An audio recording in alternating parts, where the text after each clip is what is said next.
Yun mga teknik, bagong dating na LCD. Ngayon mga teknik, tuturuan ko kayo kung paano nga ba mag-stock ng LCD. Doon sa mga baguhang gustong mag-repair, gustong ma-stock na LCD. Kasi mga teknik, kapag ka ma-stock kayong LCD, mabilis ng customer. Kumbaga, hindi na siya pupunta sa iba. Halimbawa, nagpa-repair sa iyo, pagpunta niya agad, pag uwi, ayos na agad yung cellphone. Meron kasing mga naggagawa, ang ginagawa, i-order pa nila yung LCD. Dito sa akin, pagpunta mo, pag uwi mo, ayos na ang cellphone, pwede mo nang gamitin. Kaya tayo nag-i-stock ng LCD. Ngayon, ituturo ko sa inyo kung paano mag-stock ng LCD para hindi masayang or hindi mapa-stock sa inyong shop. Yan mga teknik, bagong dating nating LCD. 50 pieces. Buksan na natin. Ayan.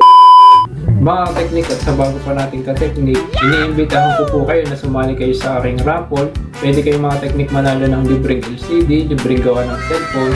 Mga teknik, ang gagawin nyo lang ay magko-comment kayo kung anong problema ng cellphone nyo at kung anong kailangan ng LCD. Pagka napili kayo mga teknik doon sa ating raffle, pwede na kayong manalo ng libreng LCD at libreng gawa ng cellphone. Kaya mga teknik, ano pang hinihintay nyo? Like, share, and subscribe. Lagay ko po mga teknik yung link sa description. Ito mga teknik, yung mga ino-order kong LCD, tuturo ko sa inyo kung paano. Ang o-orderin nyo lagi mga teknik na LCD or i-stock nyo sa inyong shop ay yung mga maraming pinaggagamitan. Tulad mga teknik ng LCD ng Realme C3, pwede sa Oppo A5, A9, Realme 5, 5i, 6i. Yun mga teknik, marami siyang pinaggagamitan. Tulad mga teknik ng LCD ng Realme C11, pwede sa C12, C15, Oppo A15, Oppo A16, yan mga teknik. Tulad ng Vivo Y series, yan. Mga Y12, Y11, Y15, Y17, pwede yan.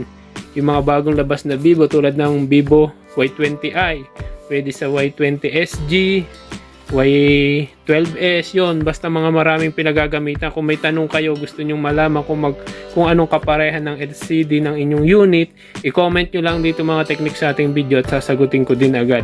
Yun mga teknik, tips ko lang sa inyo kapag ka mag-i-stock kayo ng LCD para hindi masyadong natagal sa inyong LCD, ang gawin nyo ay i-stock ninyo ay yung mga unit na maraming kaparehang LCD. Yun mga kateknik. Kasi ang LCD ni Oppo at Realme, yan, marami silang pinagagamitan, parehas lang yan. Si Infinix at si Tecno, parehas lang yan. Meron din namang Vivong LCD na maraming kaparehas na Vivong unit din. Yun mga teknik. Kaya yun dapat yung mga i-stock nyo LCD para kung sakali may magpapagawa sa inyo pagpunta ng customer, na agad. Pag uwi niya, ayos na agad yung cellphone. Hindi yung i-order nyo pa, abutan pa ng 2 weeks, 1 week. Dito sa atin, pagpunta mo, sira ang cellphone. Pag uwi mo, ayos na. Yun mga teknik. Yan. Ito, balang araw, pamimigay natin to. Kapag ka umabot na yung ating raffle, naka 100k views or subscriber. Yan mga teknik, tulungan nyo ako para marami tayong mabigyan ng LCD. Yun mga teknik. Kung may tanong, mag-comment. Salamat sa panonood and God bless.